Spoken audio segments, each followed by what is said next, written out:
un caballero valiente, una princesa prometida a un rey, un sorbo de una copa equivocada, y el inicio de un amor imposible. Tristán e Isolda protagonizan la leyenda medieval que inspiró a poetas y artistas durante siglos. Un amor marcado por la traición, el exilio, el tormento, y un final tan trágico como eterno.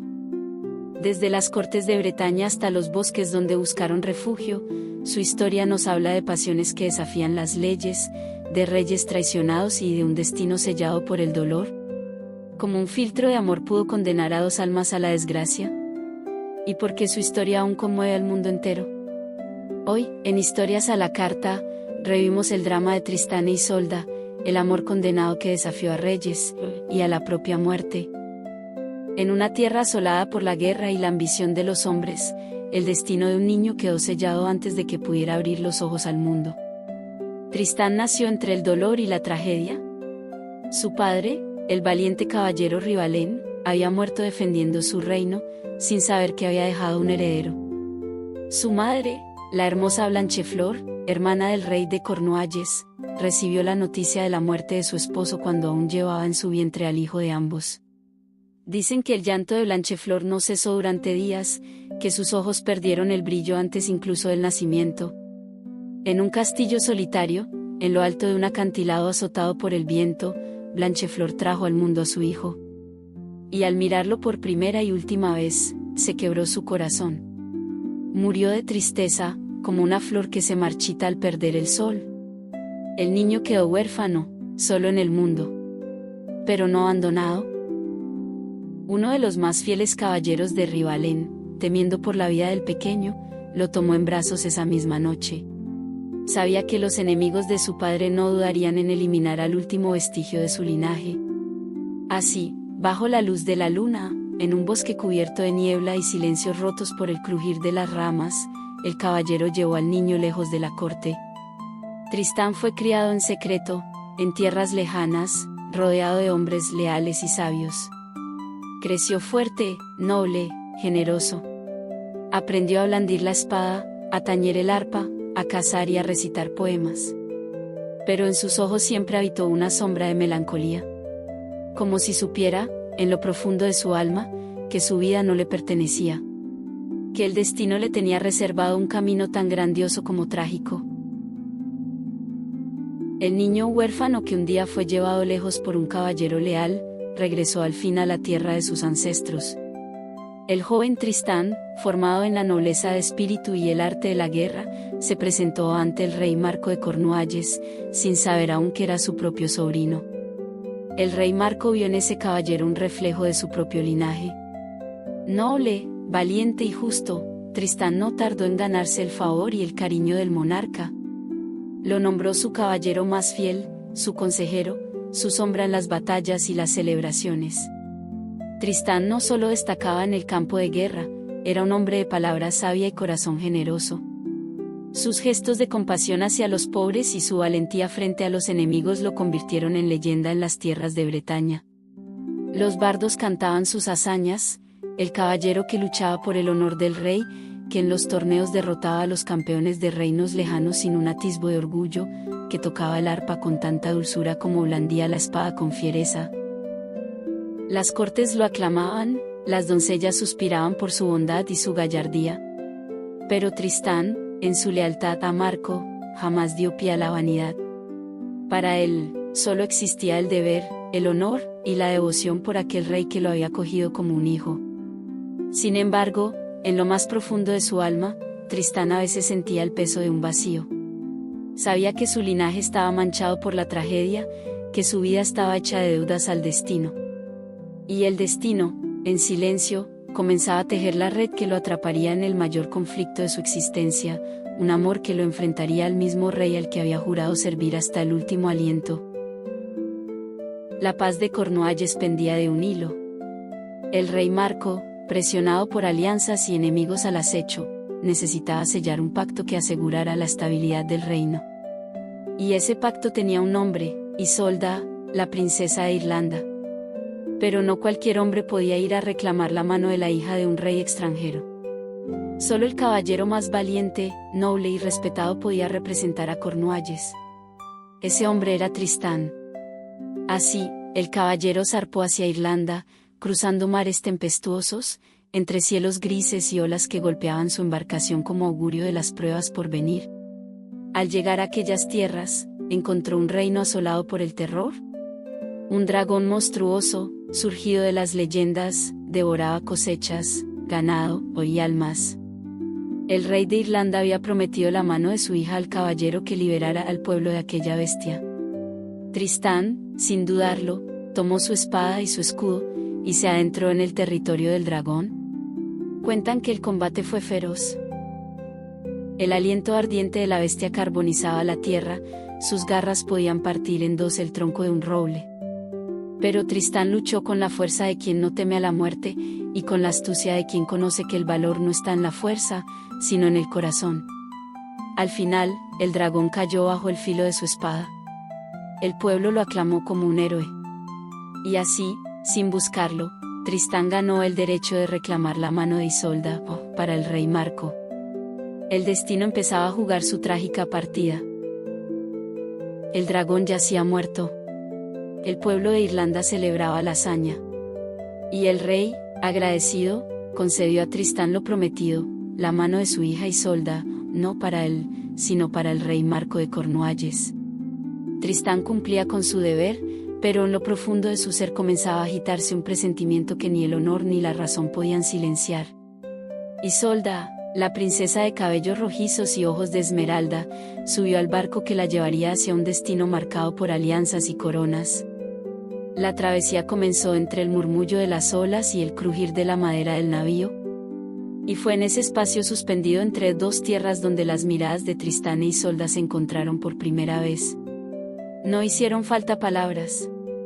En el silencio de aquel instante, algo más fuerte que los votos y los reinos unió sus almas. Un vínculo invisible, nacido de la gratitud, la admiración, y una atracción que ambos sintieron, pero que ninguno se atrevió a nombrar. Las noches en alta mar se llenaron de pensamientos no dichos, de gestos contenidos, de melodías que Tristán arrancaba de su arpa mientras la luna iluminaba el océano, y que Isolda escuchaba en silencio, con el corazón latiendo más deprisa de lo que debía. El mar parecía interminable. Y con cada ola, el destino acercaba a Tristán e Isolda al momento en que el amor, aún sin pronunciarse, se convertiría en su condena. El viaje continuaba. El mar se extendía infinito bajo el cielo gris. Tristán e Isolda, prisioneros de sus silencios, trataban de ocultar lo que ya hervía en sus corazones. Pero el destino, como siempre, tenía su propio plan. Una tarde, el cansancio y la sed apremiaron. Un sirviente, ignorante de lo que contenía el frasco que llevaba consigo, les ofreció un vino oscuro y fragante. Nadie lo supo en ese instante, no era un vino cualquiera. Era el filtro preparado por la madre de Isolda, el filtro de amor destinado a sellar, en la noche de bodas, la unión de Isolda con el rey Marco. Tristán e Isolda bebieron. Un brindis inocente. Un sorbo que parecía inofensivo. Y en ese momento, como si los dioses, el mar y el viento se hubieran confabulado, algo cambió en lo más profundo de sus almas. El amor que hasta entonces habían tratado de negar, de sofocar, se desató con la fuerza de una tempestad. Una pasión irrefrenable los atrapó. El honor, el deber, los juramentos. Todo se volvió ceniza ante el fuego de aquel hechizo. Desde ese instante, ya no fueron libres. Sus vidas quedaron entrelazadas para siempre por un amor bendecido por la magia, y maldito por el destino. Un amor que les daría momentos de éxtasis, pero los conduciría paso a paso hacia la ruina. El barco al fin llegó a Cornualles. Entre campanas, estandartes y festejos, el rey Marco recibió a su prometida. La ceremonia se preparó con toda la pompa de la corte. Las damas adornaron a Isolda con velos de encaje y coronas de flores. Los caballeros se formaron en filas solemnes. El pueblo aclamaba a la nueva reina. Pero ni el oro de la corona ni las palabras del sacerdote pudieron borrar lo que ya ardía en su corazón. Mientras Isolda caminaba hacia el altar, bajo los ojos del rey y de su reino, su mirada buscó, solo por un instante, los ojos de Tristán. Y allí, en ese cruce furtivo, se dijeron todo lo que no podían pronunciar. El matrimonio fue celebrado, las copas alzadas, las canciones entonadas.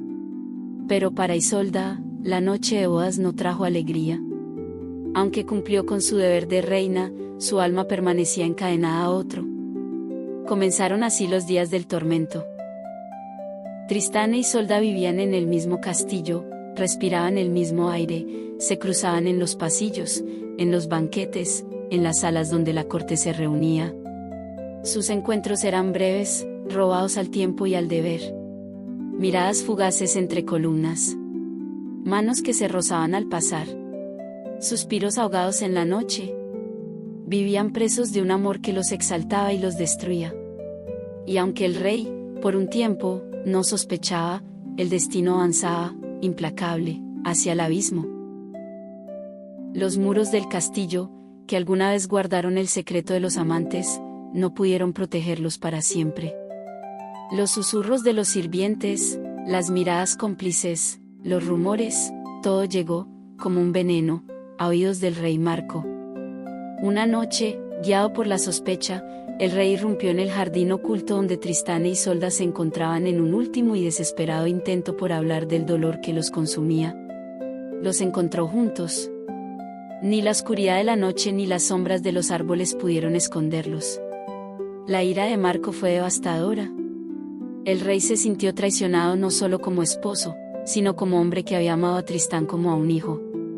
El honor, la lealtad, el amor, todo había sido quebrado. Pero antes de que pudiera decidir su destino, Tristán tomó la mano de Isolda y huyeron.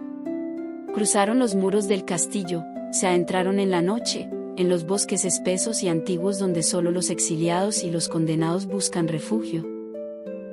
El bosque de Morrois se convirtió en su hogar. Allí, entre árboles centenarios y claros ocultos por la niebla, Tristán e Isolda vivieron como fugitivos. Sobrevivían de lo que el bosque les ofrecía. Las noches eran frías, los días, largos y silenciosos. Y aunque estaban juntos, el peso de la culpa y del dolor los acompañaba en cada paso. Así comenzó el exilio. Un exilio sin más ley que el amor que los unía y la tristeza que los perseguía. El bosque había sido refugio, pero no podía ser hogar para siempre.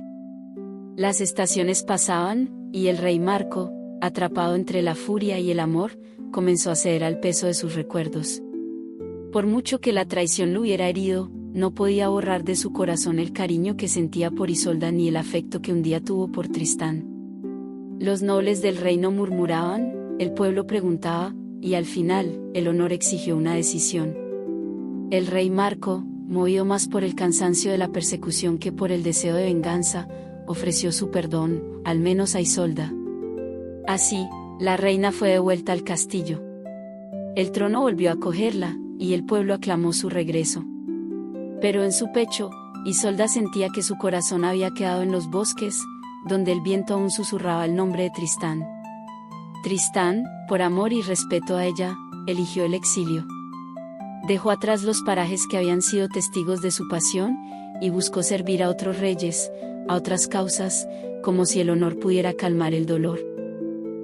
Su espada ganó batallas, su nombre fue celebrado en nuevas cortes, pero en lo profundo de su ser, la herida de la separación nunca sanó. La distancia que debía traer paz solo avivó la nostalgia. Y así, los amantes quedaron divididos por reinos, deberes y silencios, pero jamás por el recuerdo. El tiempo había pasado. Tristán, lejos de Cornualles, había puesto su espada al servicio de otros reyes, buscando en el combate un olvido que nunca llegó. Sus gestas eran cantadas en las cortes, pero la herida del corazón seguía abierta, invisible a los ojos del mundo. Y fue en una de esas batallas, en tierras extranjeras, donde el destino decidió cobrar su deuda. Tristán enfrentó a un caballero enemigo en un combate cruel y sangriento. Las espadas chocaron una y otra vez, hasta que el hierro enemigo logró abrir paso a su carne. La hoja estaba envenenada. La herida ardía como fuego, y la vida de Tristán comenzó a desvanecerse, gota a gota, bajo el peso del veneno. Los mejores médicos nada podían hacer. Y entonces, en su agonía, el pensamiento de Tristán voló a un solo nombre, Isolda. Sabía que solo ella, con su sabiduría y su amor, podría salvarlo. Con sus últimas fuerzas, mandó a un leal amigo a buscarla, a cruzar el mar para traerla hasta su lecho. El mensaje fue simple, desesperado, lleno de amor y de esperanza. Ven antes de que sea demasiado tarde. La vida de Tristán pendía de un hilo, y su única salvación era el amor que nunca había dejado de arder en su corazón.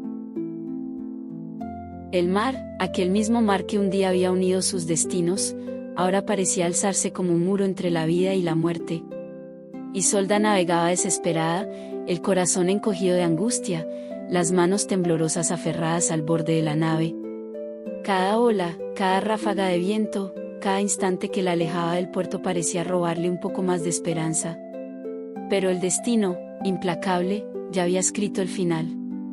Tristán, tendido en su lecho, aguardó hasta el último aliento. Su mirada, perdida en el horizonte, buscaba la vela blanca que le anunciaría la llegada de Isolda. El mensajero, fiel a su promesa, había dicho: si la nave que regresa lleva una vela blanca, es que Isolda viene. Si es negra, es que no ha podido venir. La nave apareció al fin. La vela era blanca, pura como el amor que los había unido. Pero los ojos de Tristán, ya nublados por la muerte, no pudieron verla. Su alma partió al instante, dejando tras de sí el eco de un nombre que sus labios susurraron por última vez. Isolda. La reina llegó. Cruzó el umbral del castillo con el rostro bañado en lágrimas, las fuerzas rotas por el viaje y por el miedo. Y al ver a Tristán inerte, al sentir la ausencia de su aliento, el peso de la pérdida la abatió. Se inclinó junto a él, lo abrazó con un último gesto de amor, y su corazón, incapaz de soportar el dolor, se quebró. Isolda cayó sin vida a su lado, unida a él en la muerte como lo había estado en el destino. Dicen que en el lugar donde fueron enterrados, de la tumba de Tristán creció un rosal, y de la de Isolda, una vid. Y las ramas, desafiando al tiempo y al olvido, se entrelazaron para siempre, como sus almas. El amor de Tristán e Isolda fue un amor imposible. Un amor que nació de un error, pero que ni el tiempo, ni el deber, ni la muerte lograron destruir. Sus nombres siguen vivos en los poemas, en las canciones, en los sueños de quienes alguna vez han sentido que el corazón no entiende de reyes ni de leyes. Porque su historia, como el rosal y la vid que nacieron de sus tumbas, sigue creciendo, entrelazada en la memoria de los siglos. ¿Tú qué opinas? ¿Fue el amor de Tristán e Isolda una maldición, o una bendición disfrazada de tragedia? Déjanos tu comentario, queremos leerte. Y si esta historia te conmovió, suscríbete a nuestro canal y acompáñanos a descubrir juntos más amores imposibles, más pasiones que cambiaron el mundo, en Historias a la Carta.